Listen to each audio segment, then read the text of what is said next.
3절 말씀이니까 우리 한 목소리로 봉독했으면 좋겠습니다. 우리 8절부터 10절까지 같이 읽겠습니다. 시작.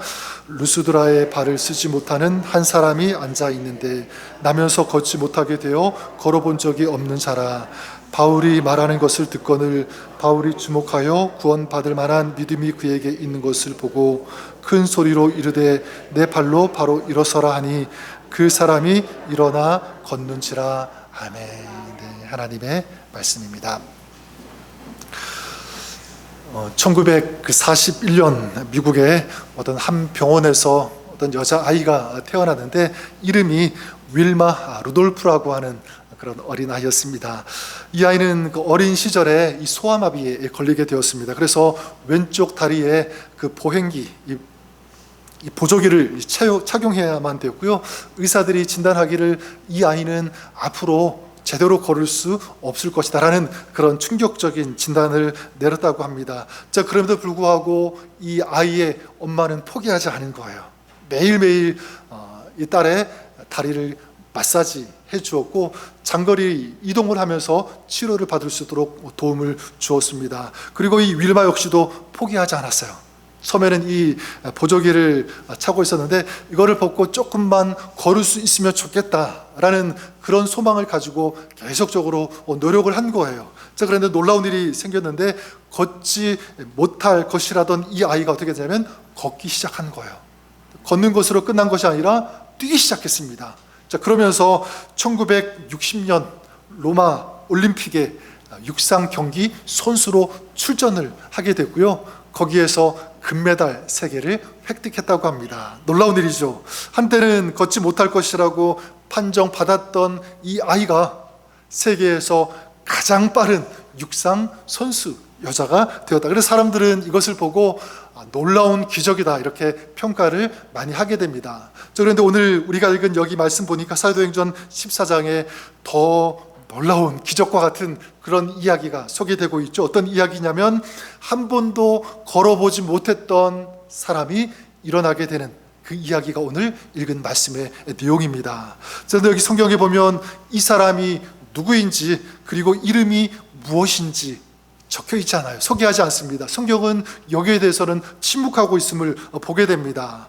아무런 정보가 없죠. 자, 그리고 또 한 가지는 이미 사도행전 3장에 비슷한 이야기가 있었던 것을 또 한 번 기록하고 있습니다. 3장에서는 베드로와 요한이 성전 미문에 앉아 있었던 그 사람을 이렇게 세우게 되었고요. 오늘 말씀은 조금 다르지만 바로 바울이 이 사람을 일으켰다는 것, 요 차이만 있고 나머지는 거의 비슷한 이야기.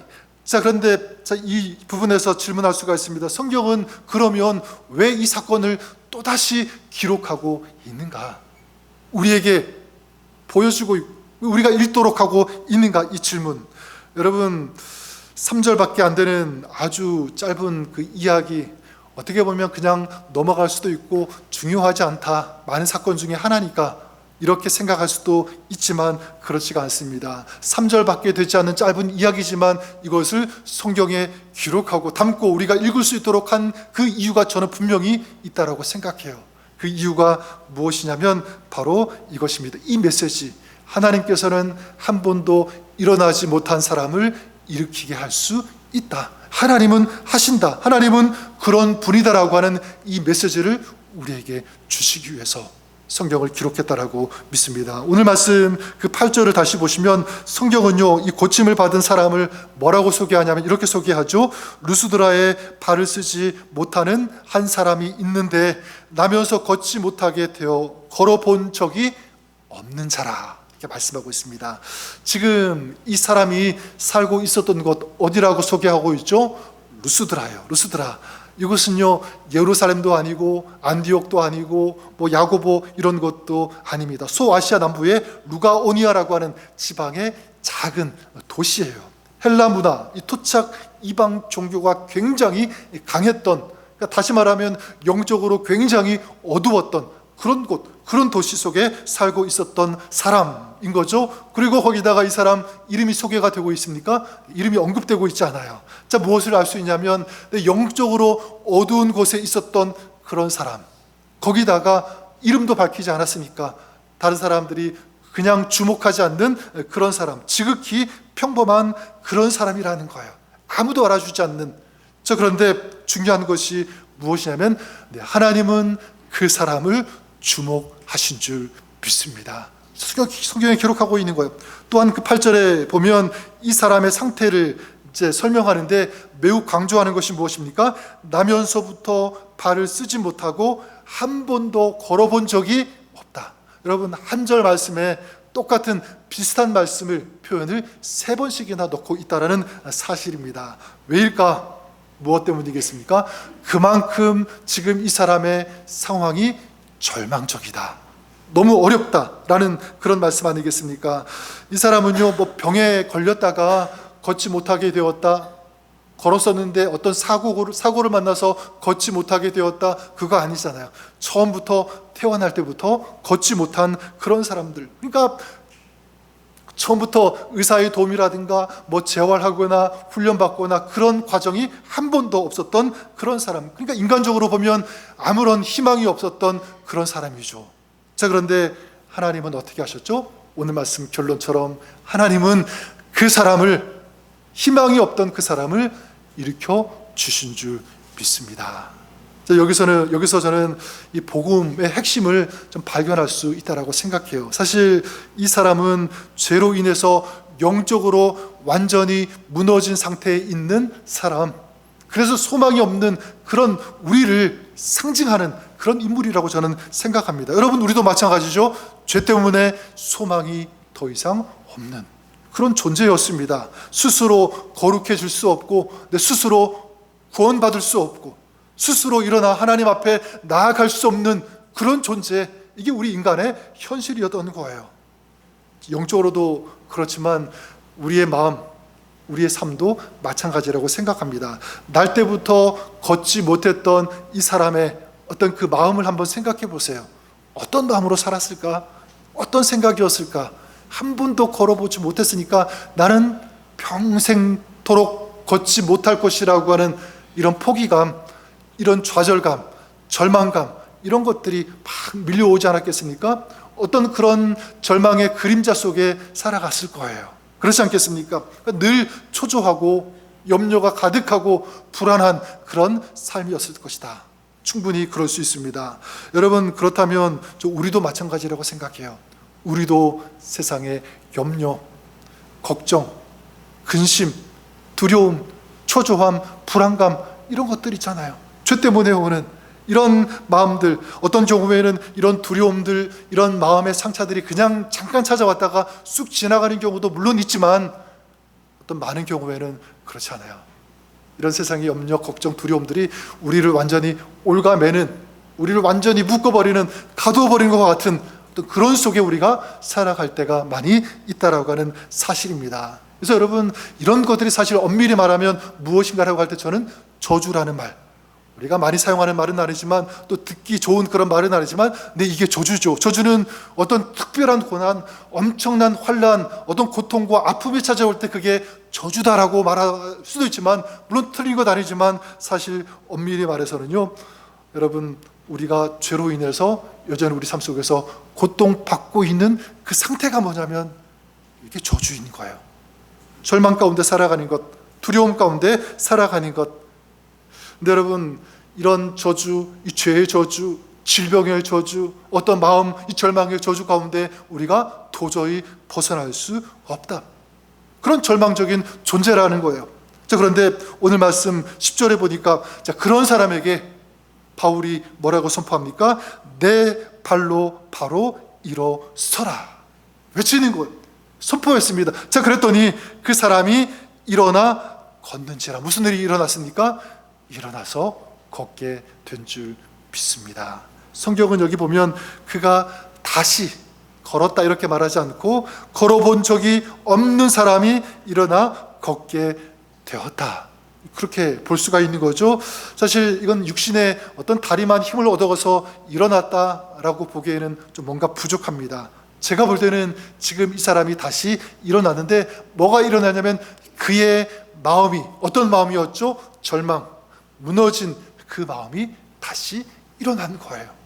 더 나아가 그의 그 인생 전체가 완전히 무너진 상태로 있었는데 뭐가 일어나는 거죠? 그의 인생 전체가 다시 일어났다라고 볼 수 있는 것입니다. 그의 삶이 새로 시작되는 거예요. 그러니까 그의 다리가 회복되었다. 이건 좀 뭔가 부족합니다. 그 정도가 아니라 완전히 그에게 새로운 창조의 역사가 일어나다라고 믿습니다. 새로운 삶이 시작되었으니까. 저는 그런 의미에서 우리 주님은 오늘 저 여러분 우리에게도 이렇게 말씀하여 주시는 줄 믿습니다. 뭐라고 말씀하실까요? 내 발로 일어나라. 일어나라고 하는 이 말씀. 네가 죄 가운데 신음하고 있다면 일어나야 된다. 일어날 수 있기를 바란다. 마음이 어떤 절망, 두려움, 여기서 신음하고 어려워하고 고통당하고 있다면 네가 그 자리에서 일어날 수 있기를 바란다. 이게 하나님의 마음이죠. 여러 가지 상처, 열등감, 어떤 고통에 주저앉아 있다면 내 마찬가지 일어나라고 하는 그 주님의 말씀. 네, 하나님은 오늘도 우리에게 역사하여 주시는 줄 믿습니다. 우리를 구원하고자 하시는 이게 하나님의 마음이에요. 하나님은 오늘 우리를 살려주고 싶어 하시는 그 마음을 가지고 계시고 오늘도 우리를 일으켜 주시는 하나님이 우리 하나님이심을 믿으시는 여러분 되시기를 바랍니다. 오늘 여기에 예배드리는 여러분의 삶의 마음 가운데 이런 회복의 은혜가, 회복의 축복이 있기를 우리 주님의 이름으로 간절히 축원합니다. 자, 그렇다면 이런 일어남의 기적은 어떻게 일어나는가? 이 질문을 던져보는 거예요. 오늘 말씀, 9절 말씀이 여기에 대해서 중요한 비밀을 가르쳐주고 있다라고 믿습니다. 우리 읽었지만 우리 9절 말씀 우리 다시 한 번만 같이 읽어보도록 하겠습니다. 9절 읽겠습니다. 시작. 바울이 말하는 것을 듣거늘 바울이 주목하여 구원받을 만한 믿음이 그에게 있는 것을 보고. 자, 여기 보면 기적이 일어나기 전에 두 가지가 먼저 있었다는 것을 보게 되죠. 그 중에 첫 번째가 무엇이냐면 그 사람이 말씀을 들었다, 이렇게 말씀하고 있습니다. 말씀을 들었다. 그러면 여러분 우리에게도 필요한 것이 무엇이겠습니까? 하나님의 이 회복의 말씀을 듣는 것, 이 회복의 말씀을 듣고 믿는 것, 여러분들이 그럴 수 있기를 바랍니다. 최근에 저는 그 이지선 자매, 여러분 잘 아실 거예요. 지선아 사랑해라고 하는 그 유명한 책을 쓴 분이죠. 지금은 한국 그 이화여자대학교 사회복지학 교수로 재직 중에 있다라고 하는데요. 우리가 아시다시피 23살 때, 대학생 때죠. 굉장히 꽃다운 그런 나이일 때 교통사고로 온몸 50%, 60%에 가까운 전신이 화상을 입었어요. 교통사고로. 그러니까 꽃다운 그 나이에 전신 화상을 입었으니까 얼마나 끔찍한 일입니까? 모든 것이 무너지는 것과 같은 그런 일을 겪은 거예요. 자, 그럼에도 불구하고 이 자매가 어떻게 하냐면 그냥 무너지지 않고 다시 일어나요. 그리고 열심히 공부합니다. 그리고 새로운 아름다운 삶의 이야기를 매일매일 써내려가는 그런 삶을 살고 있습니다. 그리고 웃으면서 밝은 모습으로 많은 사람들에게 소망을 심어주는 이 사역을 감당하고 있다는 거예요. 이 자매님이 교회라든가 대학교 공공기관 같은 데서 강연도 하고 간증도 하는데, 저는 어떤 그 간증을 들어보니까 이 자매님이 이제 간증을 하면서 많이 표현하는 그 표현이 있어요. 그것이 제 마음속에 와닿았는데, 뭐라고 얘기냐면 인생은 동굴이 아니다. 인생은 동굴이 아니라 뭐냐면 터널이다, 그렇게 얘기하더라고요.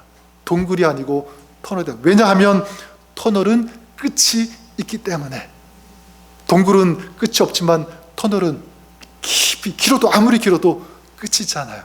다시 그 터널을 빠져나갈 수 있는 그 시간이 있다라는 사실이죠. 그리고 그 자기가 당한 그 사고를 설명할 때 보통은 내가 이런 사고를 당했다, 이렇게 표현을 쓰는데, 이 자매는 뭐라고 얘기하냐면 당했다라고 얘기하지 않고 사고를 만났다, 이렇게 표현을 합니다. 만났다. 우리가 수많은 사람 만나는 것처럼 여러 가지 일들 겪는 것처럼 이걸 하나의 짧은 과정으로 보고 있는 거예요. 어떤 생각이 들었냐면 이 자매는 자신을 평생 피해자로 규정하지 않는구나. 나는 완전히 끝났다. 나는 완전히 포기했다. 소망이 없다. 단정 짓지 않은 거예요.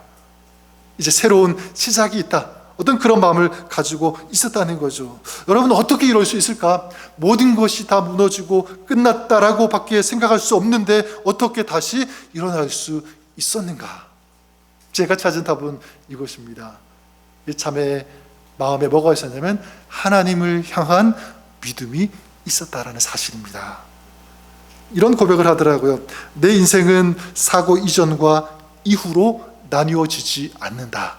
보통 우리는 이 자매가 그런 사고를 겪었으니까 그 전에 인생, 사고 후의 인생 이렇게 구분지어서 나누어서 얘기를 참 많이 하는데 이 자매는 그렇게 생각하지 않아요. 하나님은 사고 전이나 사고 후나 나와 늘 함께 하셨다. 하나님은 변하지 않으셨다. 동일하시다. 그런 고백을 하고 있는 거예요. 참 놀랍죠. 하나님을 향한 그런 신뢰. 그리고 제가 찾은 답은 그거였어요. 이 자매는요, 하나님의 약속의 말씀, 회복의 말씀, 소망의 말씀을 들었다라는 것입니다. 아까 얘기했던 그 지선아 사랑해라고 하는 그 책 제목부터 마찬가지예요. 친구나 가족들로부터 많은 얘기를 들었을 거예요. 그럼에도 불구하고 나는 너를 사랑한다. 우리는 너를 사랑한다. 그리고 하나님이 너를 여전히 사랑한다. 이런 말을 많이 들었을 거예요. 그 많은 그 소리 속에서 이 자매를 믿은 거죠. 그렇구나, 하나님이 나를 사랑하시는구나. 하나님의 약속의 말씀을 믿은 것입니다. 내가 너와 함께한다. 여러분, 이 자매의 기적은 어디에서 나왔냐면 바로 여기에서 저는 시작되었다라고 믿습니다. 이 자매에게서 저런 놀라운 아름다운 새로운 기적, 하나님의 말씀을 들었을 때, 그 말씀을 신뢰했을 때, 그리고 그 말씀을 나에게 주시는 말씀으로 어떻게 믿었을 때, 오늘 우리가 읽은 여기 루스드라의 걷지 못하던 사람, 저는 마찬가지라고 생각해요. 그리고 9절 말씀 뭐라고 시작합니까? 바울이 말하는 것을 어떻게 하거늘 듣거늘 이렇게 말씀하고 있어요. 여러분, 지금 이 사람이 한 것 무엇입니까? 바울이 말한 것을 들었다. 그러면 바울이 무엇을 말했을까요? 우리 읽지는 않지만 그 앞에 나오는 7절에 보면 바울이 복음을 말했다라고 하는 그런 말씀이 있습니다. 바울이 복음을 말했다. 복음을 전하는 거예요. 저 복음이 무엇입니까? 예수님께서 우리의 죄를 위하여 이 땅에 육신의 몸을 입고 오셨다. 우리를 위해서, 우리를 사랑하시기 때문에 자기의 전부를 내어주셨다. 우리의 죄를 위해서 십자가에 달려 죽으셨다라고 하는 것. 우리를 사랑하신다. 그 주님은 능치 못함이 없다. 그분은 살아계신다. 그 주님은 오늘도 우리와 함께 하신다. 이 복음이죠. 이 복음을 외치는 거예요. 이 복음을 지금 누가 듣고 있는 거죠? 루스드라의 이 사람이 들은 것입니다.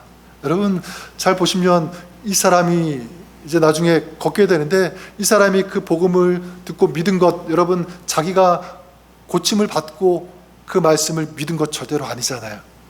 어떤 문제가 다 해결된 다음에 맞구나 그렇게 믿은 것 아닙니다. 지금 앉아있어요. 고침받지 못한 그런 상태예요. 걷지 못하는 그런 상태, 아무것도 달라지지 않는 그런 상태에서 지금 무엇을 들은 거죠? 하나님의 이 복음의 말씀을 듣고 믿었다라는 사실입니다. 자, 그럴 때 그에게 뭐가 일어나는 거예요? 회복의 역사가 그에게 임하게 된 줄 믿습니다. 그 존 스타트 목사님도 이런 말씀을 하셨습니다. 복음은 단순한 정보가 아니라 사람을 변화시키는 능력이다. 파워다. 말씀하고 있습니다. 내 복음은 하나님의 강력한 파워인 줄 믿습니다.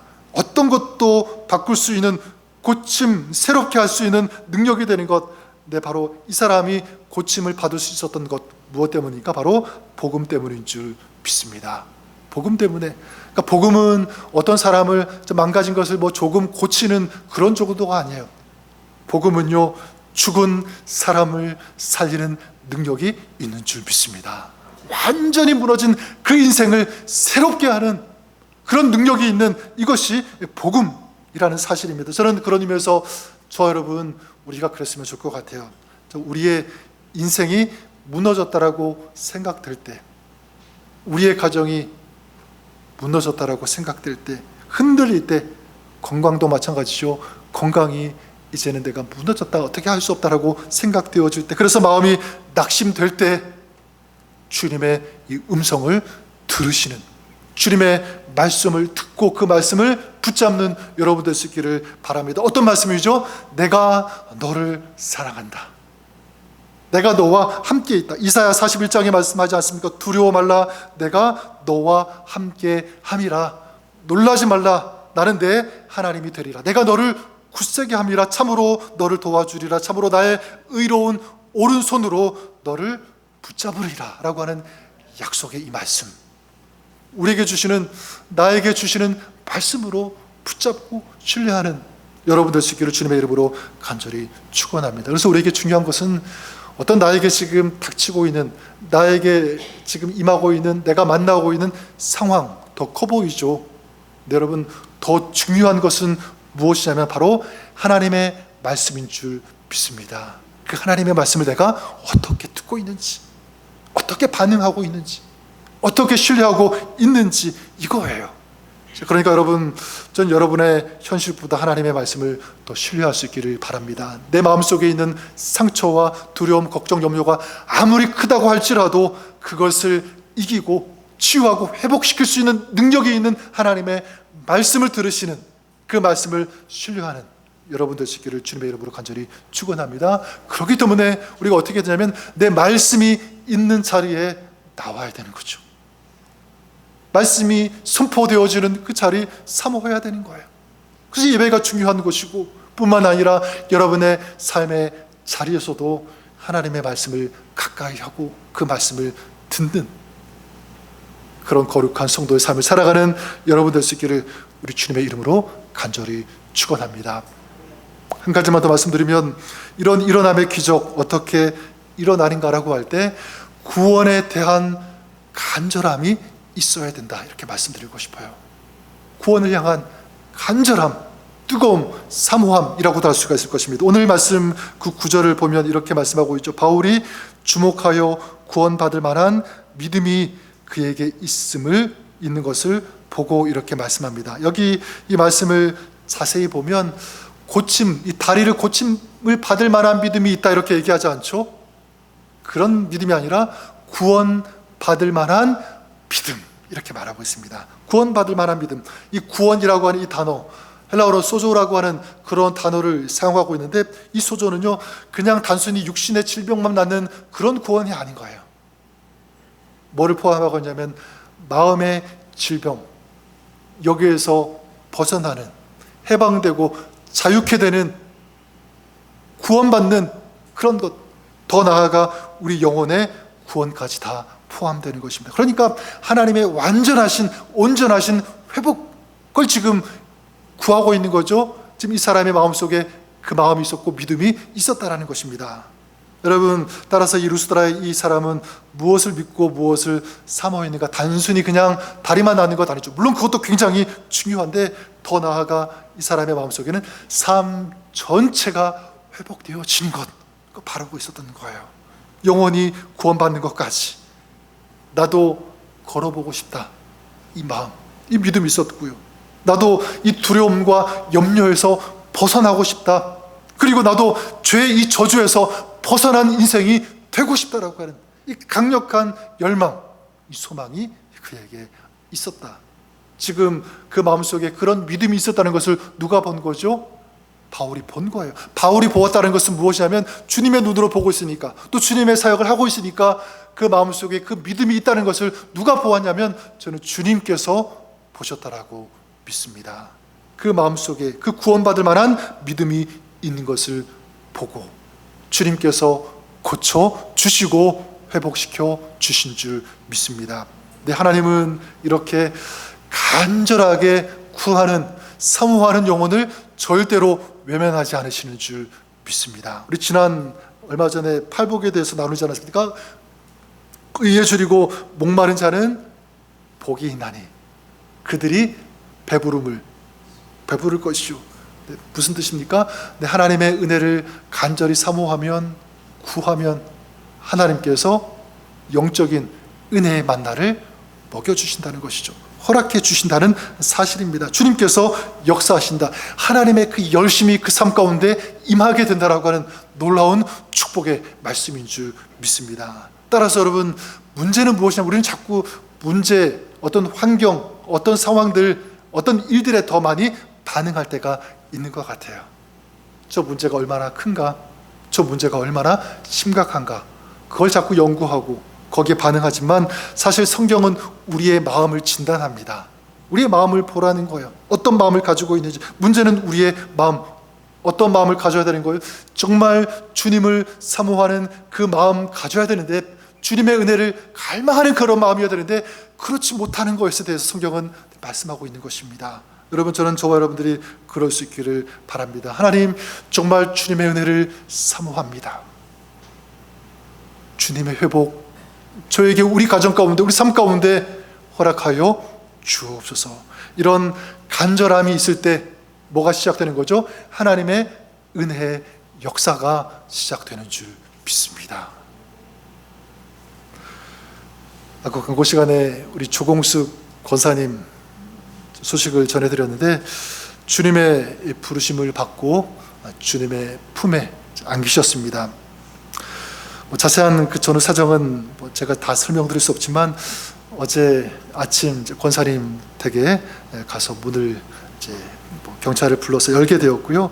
이제 들어가게 되었는데, 들어가서 처음 보니까 그냥 침대 다사곳이 누워서 그냥 주무시는 것 같았어요. 제가 볼 때는 그냥 누워 계시다가 건들면 그냥 일어나실 것 같은 그런 표정으로, 그런 편안한 얼굴로 그렇게 누워 계신 것을 제가 보았습니다.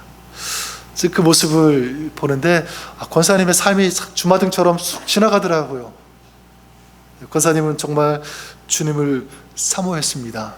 그리고 주님의 은혜를 너무 갈망했어요. 들어가서 보니까 그 거실에 커다란 그 성경책, 제가 보니까 마태복음을 읽고 계시더라고요. 펼쳐져 있는 것을 보았습니다. 우리가 알다시피 여러분들, 권사님은 주님을 그렇게 믿고 주님의 은혜를 사모하면서 또 예배드리고 정성을 다해서, 그리고 기도하고 중보하는 그런 삶을 사셨습니다. 그리고 제가 아는 것은 우리 권사님은 늘 하나님의 나라를 사모하고 기다리셨죠. 하나님, 언제일지는 모르겠지만 제가 기쁨으로 영광스럽게 주님 만나고 싶어요 라는 그런 기도 제목을 항상 내놓으셨다는 것을 제가 기억합니다.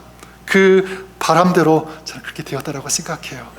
권사님의 육신은 거기에 누워 계셨지만 제가 볼 때는요, 좀 믿는 것은 그의 영혼이 일어나서 주님과 함께 하늘나라에 들어가셨다라고 믿습니다.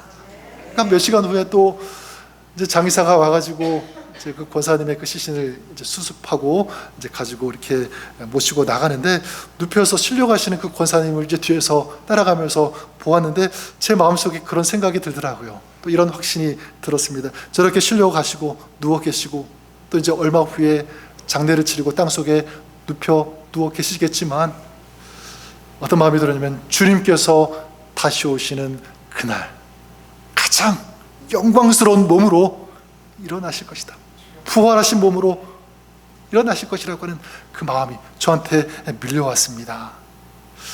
여러분, 사람 보통 다시 일어나는 것, 다리가 낫는 것, 질병이 치유되는 것, 이것을 기적, 물론 그것도 큰 은혜죠. 기적 맞습니다. 그런데 성경이 말하는 가장 놀라운 기적은 무엇인가라고 할 때 저는 이것이라고 믿습니다. 바로 영혼이 일어나는 것, 그 영혼이 살아서 일어나는 것, 저 이것이 가장 위대한 기적이고요, 가장 위대한 전 축복이라고 믿습니다. 죄 가운데 살아가서 소망 없이 죽을 수밖에 없던 그런 영혼이 주님 때문에, 주님의 은혜 때문에, 그 주님의 구원하심 때문에 살아날 수 있다라고 하는 것, 주님의 나라에 들어갈 수 있다라고 하는 것, 얼마나 큰 은혜, 얼마나 큰 축복입니까?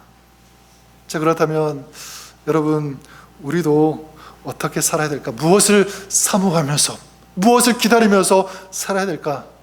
답이 나오지 않습니까? 여러분, 세상의 성공만을 사모하는 것 물론 중요하죠.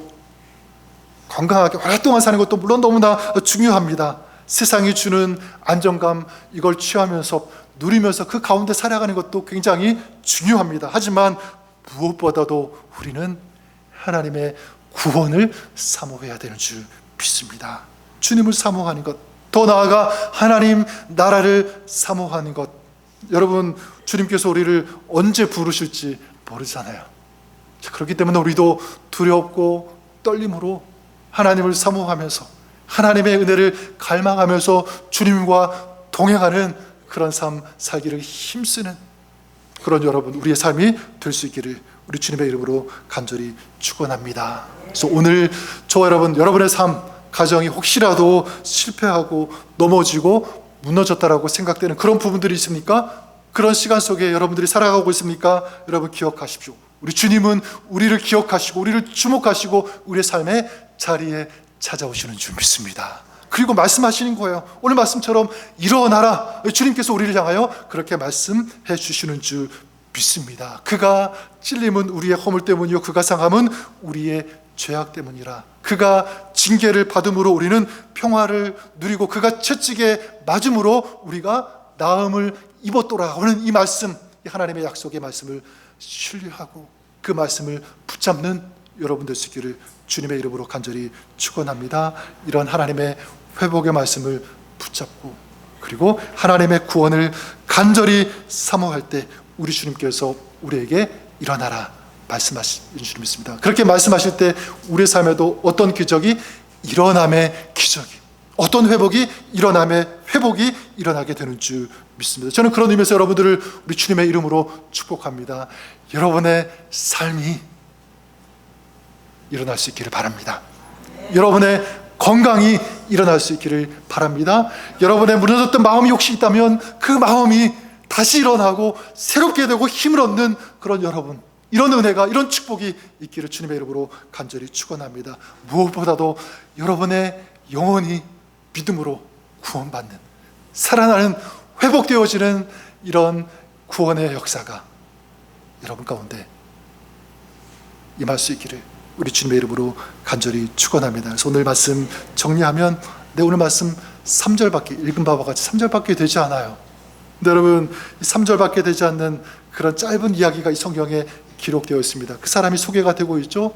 저는 바라는 것은 우리의 인생이 이처럼 비록 길지는 않아도 짧아도 전 우리의 이름이 구원의 이름으로, 주님께서 다시 오실 때 부활의 그 생명의 이름으로 하늘나라에 기록되는 여러분, 우리의 이름이 될 수 있기를 바랍니다. 이런 아름다운 믿음의 삶, 참된 복음의 삶을 오늘도 살아가시는 여러분 삶, 가정, 또 우리 교회가 될 수 있기를 우리 주님의 이름으로 간절히 축원합니다. 한번 기도하겠습니다. 살아계신 하나님 아버지, 일어나라고 하는 이 주님의 말씀, 오늘 우리를 향한 말씀으로 우리가 듣기를 원합니다.